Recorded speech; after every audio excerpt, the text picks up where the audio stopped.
صدري ويسر لي أمري واحلل عقدة من لساني يفقهوا قولي رب زدني علما وارزقني فهما آمين. أما بعد فقال المصنف رحمه الله تعالى ونفعنا بعلومه في الدارين آمين يا رب العالمين. Jemaah Masjid Al-Mubarak rahimahumullah, pada kesempatan terakhir ini insyaallah kita akan membahas fikih zakat,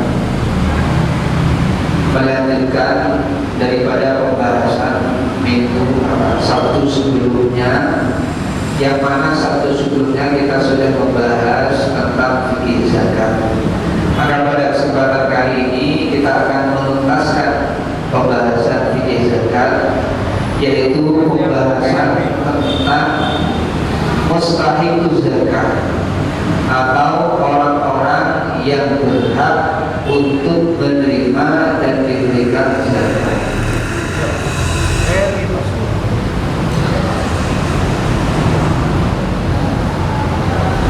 Jadi zakat ini peruntukannya itu sudah ditentukan oleh nas Al-Quran. Wa tudfa'u zakatu ila asnafis samaniyati, bahwa zakat itu didistribusikan hanya pada 8 golongan, yang mana 8 golongan ini itu sudah ditentukan oleh Allah sendiri.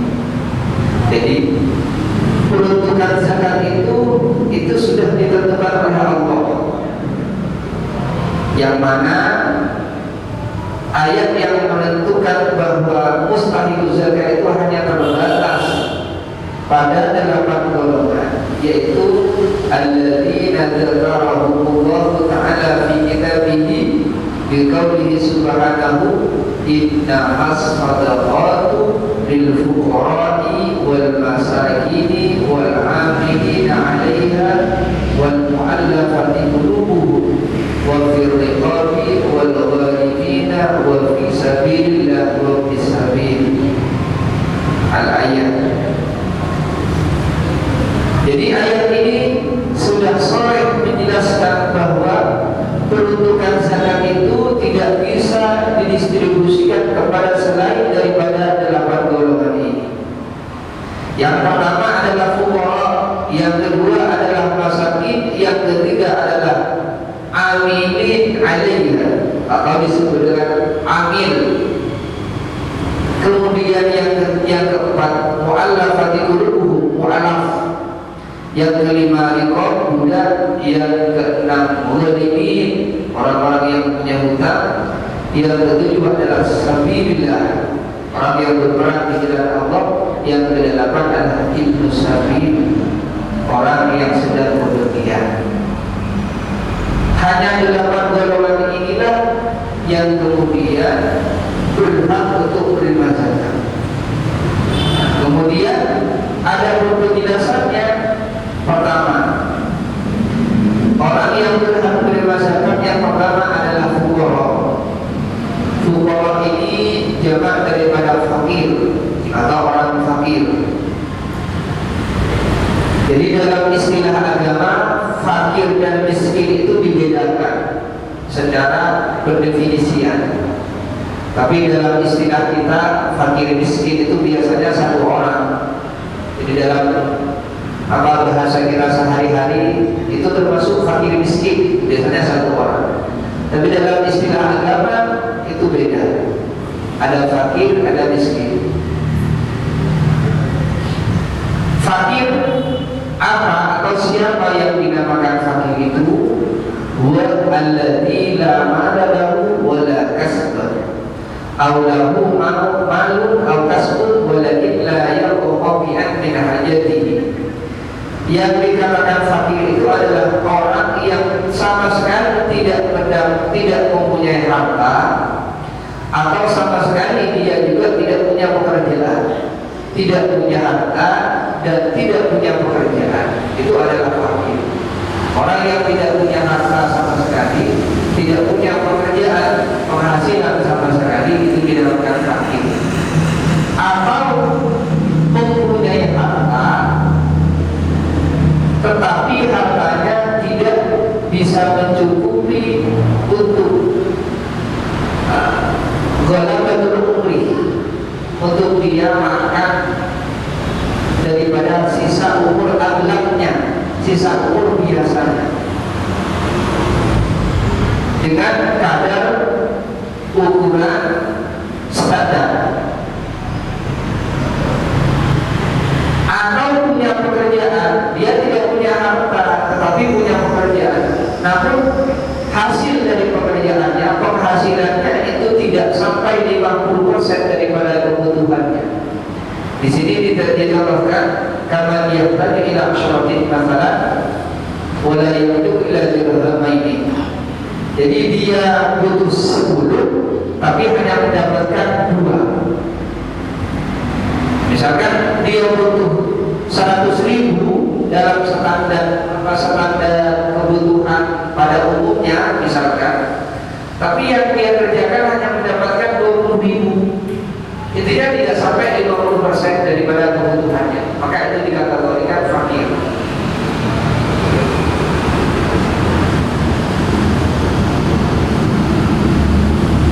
Maka orang ini berhak untuk menerima zakat, berhak menerima zakat. Kemudian yang kedua adalah miskin. Miskin. Siapakah kemudian miskin itu? Miskin di sini pakai jamak masakin, miskin itu adalah walladzi yamliku ma yaqra mawaqinan min kifayatihi wa la yakfihi bi an kana masalan muhtajan ila syaratin wa iddahu sabatun. Jadi dia mempunyai pekerjaan, tapi pekerjaannya itu tidak mencukupi 100% terhadap kebutuhannya. Dia punya pekerjaan, tetapi hasil pekerjaannya tidak bisa mencukupi 100% kebutuhannya. Kebutuhan di sini maksudnya standar kebutuhan pada umumnya. Jadi tidak diukur, dikembalikan pada setiap individu. Kalau diikut setiap individu, meskipun hasilnya 500.000 sehari, bisa kurang saja, bisa kurang. Jadi standar ukurannya ini umum, standar umum. Biasanya berapa sehari? Mungkin 50.000. Ternyata apa yang dihasilkan dari pekerjaannya itu biasa tidak sampai mencukupi 50.000. Hanya dapat 40.000, hanya dapat 30.000, di atas 50%. Maka orang ini dikategorikan orang miskin, masuk kategori masakin, sehingga dia berhak menerima zakat. Jadi catatannya dua, tidak punya harta dan atau tidak punya pekerjaan. Dia punya harta tetapi tidak punya pekerjaan, hartanya cukup bahkan lebih untuk sisa hidupnya, maka itu tidak dikatakan miskin. Contoh begini, ada orang dia tidak punya pekerjaan, tetapi ternyata dia punya harta, punya sapi, punya kambing, atau bahkan punya tabungan misalkan, yang apabila dibagikan sisa hidup aglak itu 60 antara ke 70.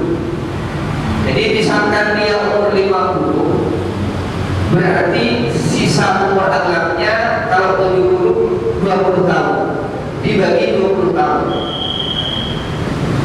Jadi dia punya uang 100 juta, punya kekayaan, punya emas 100 juta. Dari nilai seluruh udah sampai pada emas misalkan, ada juga tabungan yang bila dijumlahkan itu 100 juta. Maka sejalan 100 juta ini dibagi 20 tahun, perharinya itu dapat berapa? Kalau perharinya misalkan katamu 100.000 misalkan, maka dia tergolong tidak fakir, tidak miskin dia. Hartanya sudah dapat mencukupi untuk dia hidup aghlab, yang biasa, yang biasa. Di perkara ini ada orang yang janda tua yang tidak rumahnya jelek, tidak punya apa-apa, tapi punya pensiunan yang cukup, itu tidak bisa diberikan.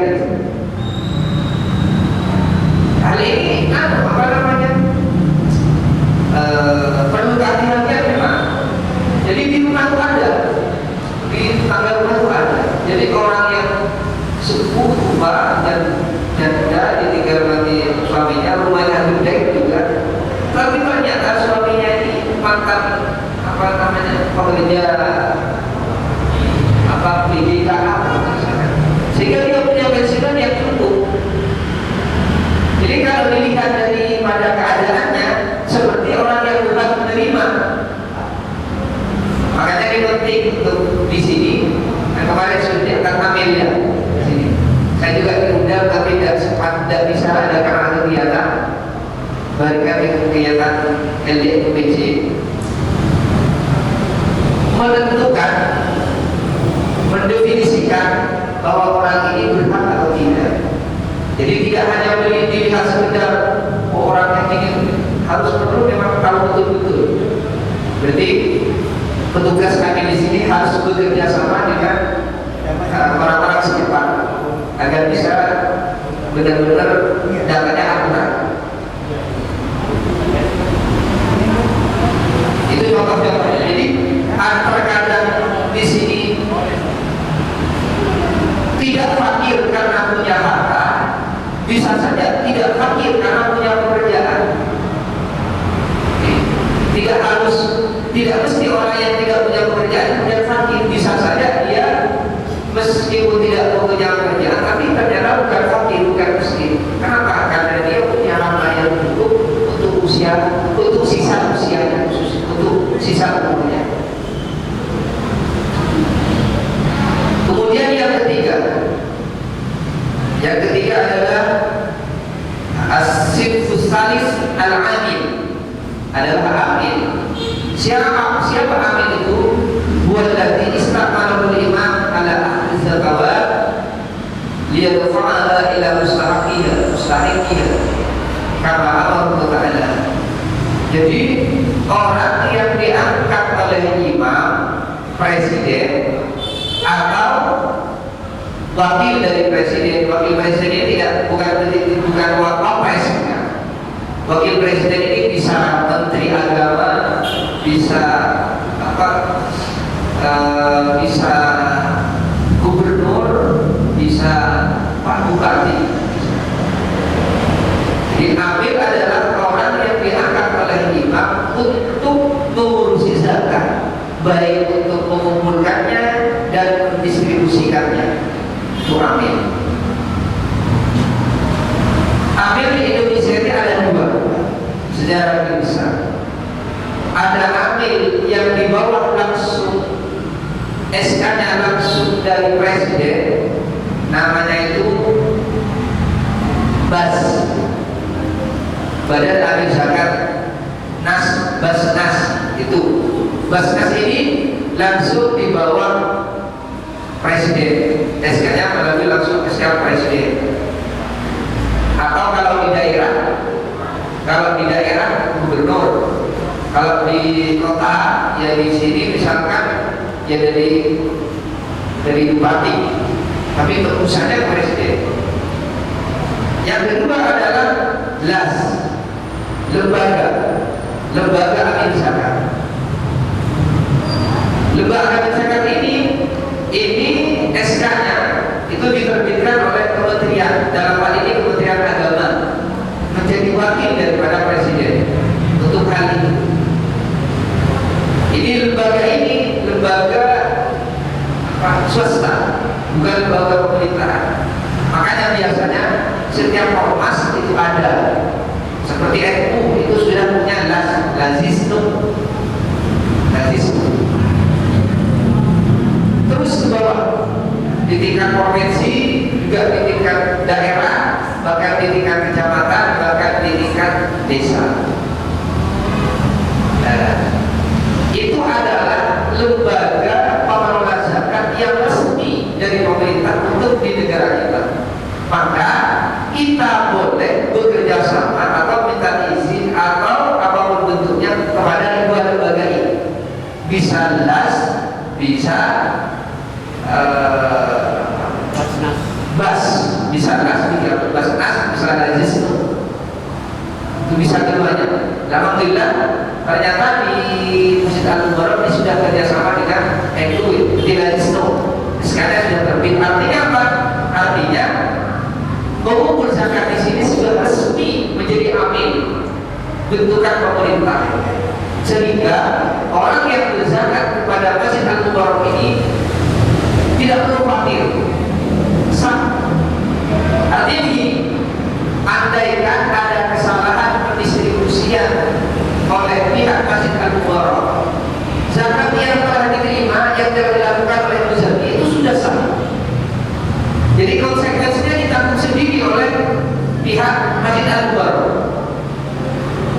Kalau dulu sebelum dapat SK, andaikan ada kesalahan dalam pendistribusian, yang kesalahan itu mungkin bisa menyebabkan tidak sah, maka langsung zakat yang dilakukan oleh Muzaki tidak sah, sama ada belum zakat dia. Kenapa? Karena status sebelum mendapatkan SK itu statusnya adalah panitia zakat. Jadi ada perbedaan antara panitia zakat dengan amil. Kalau amil adalah mustahil zakat, berhak menerima zakat. Ketika diberikan kepada amil, maka zakat yang diberikan oleh Muzaki kita langsung selesai sudah. Tapi kalau diberikan kepada panitia zakat bukan amil, maka zakatnya belum selesai sampai nanti zakat kita ini diberikan kepada yang berhak. Ketika ada kesalahan pendistribusian, maka tidak sah. Jadi sangat rawan kita berzakat kepada panitia zakat yang non amil. Maka alhamdulillah di tempat ini, di lingkungan ini, masjid kita ini sudah tercatat sebagai amil yang sah untuk mengelola zakat fitrah dan zakat-zakat yang lain. Jika nanti rapat intern, jadi pengurusnya siapa, itu pengelolaannya seperti apa, itu perlu juga pendalaman tentang pendistribusian zakat, pengelolaan zakat. Itu adalah amil. Jadi amil dengan panitia zakat itu tidak sama. Kalau amil itu mustahil zakat. Zakat yang telah diberikan itu hukumnya harus sah dan selesai bagi Muzaki, bagi orang yang zakat. Kalau panitia zakat belum selesai. Namun perlu diketahui juga oleh panitia zakat yang hal ini adalah pihak Masjid Mubarak di sini, bahwa ada syarat-syarat yang harus terpenuhi bagi penyelenggara ataupun pengelola zakat yang kali ini adalah amil. Yang diantaranya yang paling penting adalah ayyakuna faqiran fi babi zakat hatta ya'rifa ma yajibu min al-mal wa qadrul wajib wal mustahik min ghairihi. Jadi pihak amil dalam hal ini adalah Masjid Al-Mubarak yang sudah statusnya menjadi amil zakat, itu harus faqih fi babi zakat, harus mengetahui, dan tidak hanya mengetahui, harus alim dalam fikih zakat.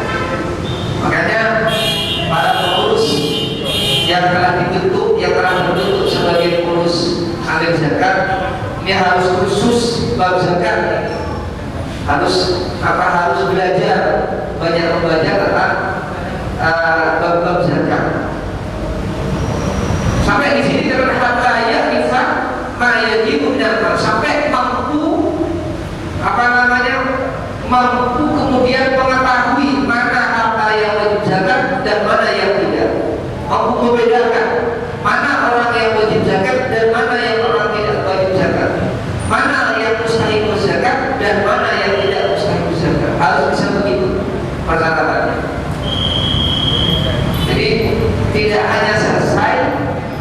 ketika pihak masjid punya SK belum selesai. Jadi harus kita belajar syarat-syarat terkait jadi amil itu, diantaranya adalah dia mampu menguasai fikih zakat, sehingga dengan itu dia mampu mendefinisikan siapa orang yang wajib zakat dan siapa yang tidak, siapa yang wajib zakat dan siapa yang tidak, mampu mengidentifikasi dengan tepat sehingga dipastikan zakat itu nanti tidak akan salah sasaran. Dan diantaranya yang syarat zakat itu, syarat amil itu adalah aminan, dapat dipercaya. Dapat dipercaya, ini penting. Kepercayaan itu penting, karena kalau nanti kita bentuk badan amil zakat hanya tujuannya punya kepentingan tertentu, itu namanya tidak amin, tidak dipercaya nanti. Maka oleh karena itu harus amin, harus dapat dipercaya, harus mampu mempertanggungjawabkan apa yang dilakukannya, baik di mata manusia, lebih dalam pandangan Allah. Yang keempat adalah mu'allaf.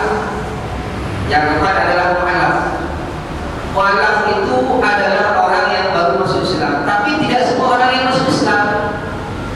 Jadi tidak semua orang yang masuk Islam, baru masuk Islam itu kemudian berhak menerima zakat, tidak. Pertama, orang yang berhak menerima zakat fitrah mu'allaf itu adalah mu'allaf yang hatinya itu masih tidak lepas, tekadnya untuk memeluk Islam itu belum 100%, masih ada keraguan. Jadi untuk mu'allaf yang sudah tekadnya bulat, meninggalkan keyakinannya, meninggalkan keluarganya, meninggalkan semuanya untuk Islam, itu tidak berhak berzakat. Itu yang pertama. Jadi orang yang mu'allaf baru masuk Islam, tapi keyakinannya itu tidak mantap, masih belum teruji, itu belum dikuatkan dengan diberi zakat. Yang kedua, mu'allaf, orang yang baru masuk Islam, dia punya keyakinan yang mantap dan kuat, tetapi ini orang berpengaruh di kalangannya, di keluarganya, di komunitasnya, sehingga apabila ini misalkan mengajak, itu kemungkinan akan banyak diikuti. Jadi ikuti oleh yang lain juga masuk Islam, maka ini juga berhak menerima zakat, bisa diberikan zakat orang ini. Itu yang mu'allaf. Kemudian yang kelima adalah riqab, budak. Budak ini alhamdulillah kita hidup di negara yang sudah tidak ada perbudakan.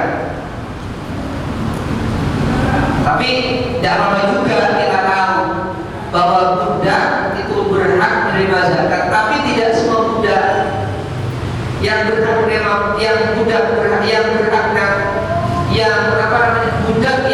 menerima zakat itu hanya budak mukatab. Budak mukatab itu adalah budak yang mengadakan kesepakatan dengan sayyidnya untuk mencicil kemerdekaannya, itu budak mukatab. Kalau budak mudabbar, budak mulwalat, budak-budak yang lain itu tidak berhak diberikan zakat, hanya budak mukatab.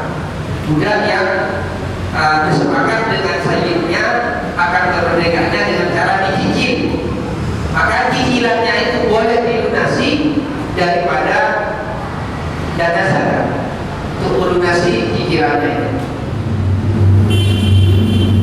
Yang nomor adalah al-gharibun, orang yang mempunyai hutang. Jadi orang yang mempunyai hutang, banyak hutangnya, itu juga berhak mendapatkan dana zakat. Tetapi tidak semua orang yang punya hutang yang kemudian boleh diberi zakat. Kalau hutangnya hutang mobil, jadi kredit mobil tidak berhak, kredit motor tidak berhak untuk dilunasi pakai dana zakat. Di sini ada dua kriteria. Pertama, orang yang mendamaikan dua kelompok, dua orang atau dua yang bertikai karena sebuah hal. Misalkan kamu punya utang, bunda kamu bertikai, kena calon, kemudian ada orang ketiga yang sudah tidak usah kalian perbesar masalah ini. Orang ini pinjam uang untuk melunasi membereskan sengketa ini. Hanya dengan adanya itu kemudian selesai masalah ini. Nah, orang yang menyelesaikan ini dapat pinjam dia, bukan pakai uang pribadinya. Nah, maka hak pinjam dia pinjam ini boleh dilunasi pakai dana zakat. Selama oleh si orang tadi belum dilunasi. Kalau si dilunasi tidak boleh. Selama hutangnya masih belum dilunasi, boleh dilunasi pakai dana zakat. Baik orang ini mampu, kaya ataupun tidak mampu, boleh.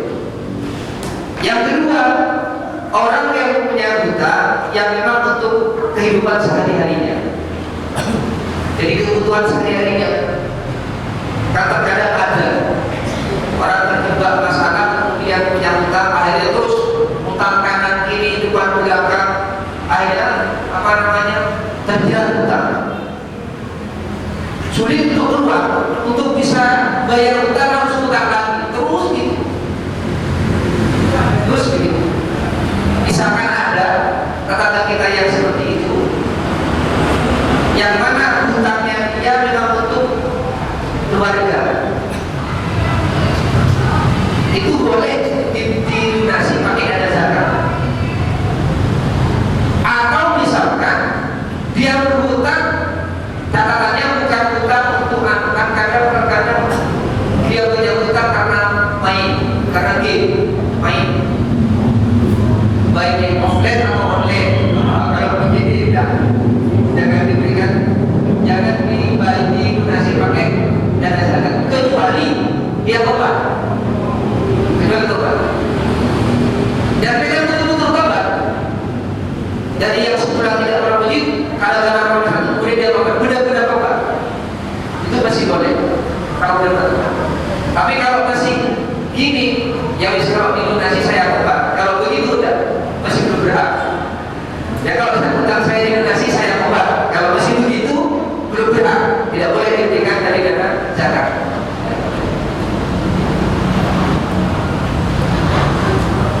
Jadi misalkan ada tetangga kita yang keliling hutang begitu, itu bisa dilunasi pakai dana zakat. Kemudian berikutnya adalah nomor 7, fisabilillah.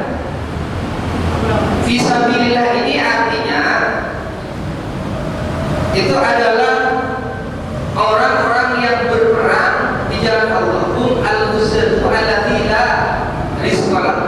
Jadi orang yang berperang membela agama Allah, tentunya berperang dengan kafir harbi, orang kafir. Ini berperang menerima dana zakat dengan catatan tidak tidak mendapatkan gaji. Berarti relawan perang.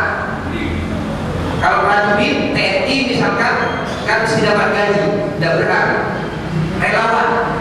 Relawan perang. Misal kalau mungkin kena fatwa jihad, resolusi jihad, dulu kan semua orang laki-laki berperang semua, itu relawan semua, tidak dapat gaji, itu dapat zakat, bisa diberikan dana zakat. Artinya yang ingin saya tegaskan daripada ini adalah tidak benar yang kemudian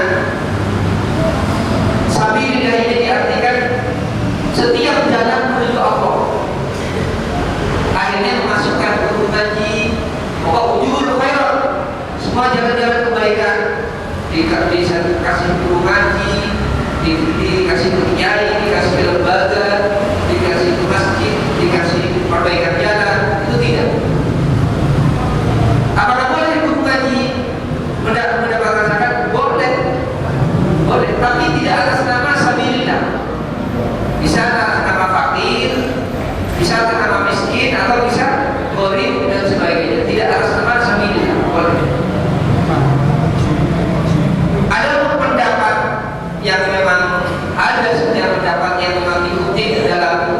dalam kitab-kitab, yaitu pendapat yang dinukil oleh Imam Qofal.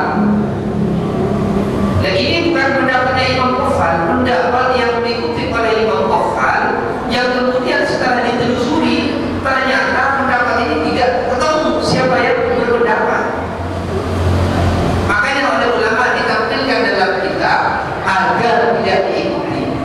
Terkadang kan ada orang, oh itu sudah ada dalam kitab, ada dalam kitab itu ditampilkan bukan untuk diikuti. Terkadang begini, suatu pendapat itu ditampilkan untuk diikuti, kadang ditampilkan untuk agar dijauhi. Gitu. Jangan kemudian karena ada di dalam kitab kemudian kita merasa berat untuk diikuti, tidak. Ada pendapat yang memang sengaja ditampilkan agar tidak diikuti. Seperti di kampung A itu ditampilkan dalam kitab agar tidak diikuti, agar dijauhi. Termasuk pendapat ini. Jadi pendapat ini bertentangan dengan madzhabul arba', empat madzhab bertentangan. Yang kedua, itu menyalahi prinsip daripada mustahibuz zakat. Mustahibuz zakat itu oleh Allah sudah innamas shadaqatu lil fuqara'i. Pakai innama. Innama ini dalam gramatika bahasa Arab namanya adatul asli. Adatul asli itu artinya alat pembatas. Artinya diartikan begini, hanya. Jadi zakat itu hanya diberikan kepada kelompok ini, tidak yang lainnya. Artinya apa? Allah membatasi hanya 8 kelompok. Kemudian ketika sabilillah diartikan dengan umum, maka sama saja fungsi inama ini tidak ada, Mas. Semuanya masuk. Jembatan masuk, pembangunan pembangunan umum masuk semua. Masjid masuk aja. Fungsi inama tidak berlaku di sini. Maka oleh karena itu sepakat daripada ulama mazhab pendapat ini pendapat ini tidak boleh diikuti. Itu dua hal alasan. Karena kemudian sabilillah itu maknanya adalah orang yang relawan perang agama yang tidak mendapatkan gaji dari pemerintah.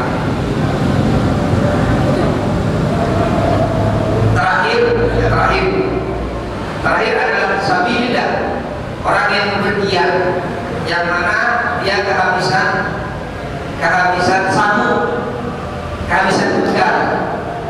Ya bisa saja misalkan kecopetan, dompetnya hilang di terminal, ada dia kehabisan bekal, itu berhak boleh diberikan dana zakat.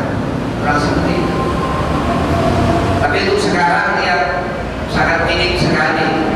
Karena orang sekarang kan tidak akan berpergian kalau bekalnya tidak cukup. Uang tunai tidak ada, tapi ATM masih ada. Data begitu. Tapi tidak menurut kemungkinan ya kejadiannya yang seperti tadi. Jadi orang yang kemudian kehilangan bekalnya, dompetnya kehilangan sehingga semuanya hilang, uang tunai hilang, dan juga tidak bisa pakai akses, tidak bisa mendapatkan, bisa pakai misalkan uangnya yang di bank tidak bisa dia pakai. Kenapa? Karena semuanya hilang. Itu boleh diberikan dana zakat.